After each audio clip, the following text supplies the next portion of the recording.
Vivre au ralenti dans un monde en perpétuel mouvement, c'est le quotidien de Tanto. Dans ses films avec pour vedette cette marionnette à taille humaine, Éric Bézy nous livre un autre regard sur notre univers. Il est sur la même planète, dans un autre espace-temps, où du coup les choses n'ont pas tout à fait le même sens que pour nous. Et en même temps, on peut comprendre son point de vue. Il y a une sorte de recul, une sorte de regard extra-lucide sur le monde tel qu'il est.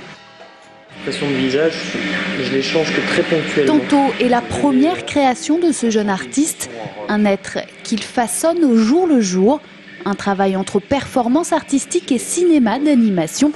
En manipulant Tanto image par image, Éric Bézy aboutit ainsi à des petites tranches de la vie de cet être à part, entre comédie et nostalgie. Un art en complète adéquation avec l'esprit du Polo, le pôle des arts urbains qui l'accueille en résidence. C'est un grand rêveur, Éric Bézy, mais c'est quelqu'un qui dans son travail travaille exclusivement pour l'espace urbain. C'est-à-dire que Tanto n'existe que dans un espace défini qui est la ville. Dans ce qu'il fait, le lieu où se déroule l'action est aussi important que l'action elle-même.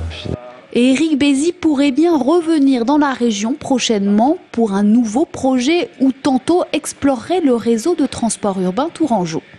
C'est un peu que Tanto devienne un habitant des transports urbains, qu'il soit un personnage du bus. Si par malencontreusement il se retrouve happé un peu par ces gens qui rentrent dans le bus, c'est quelle manière, si c'est une petite bonne femme en déambulateur qui met tellement de temps à monter dans le bus que du coup il arrive à se glisser dedans, ou alors si c'est vraiment une marée humaine qui le pousse. Et qu'après pour sortir de ce bus, c'est pas facile quand même. Un projet prévu pour 2010, la possibilité de rencontrer cette nouvelle star en mousse et en pâte à modeler à chaque coin de rue.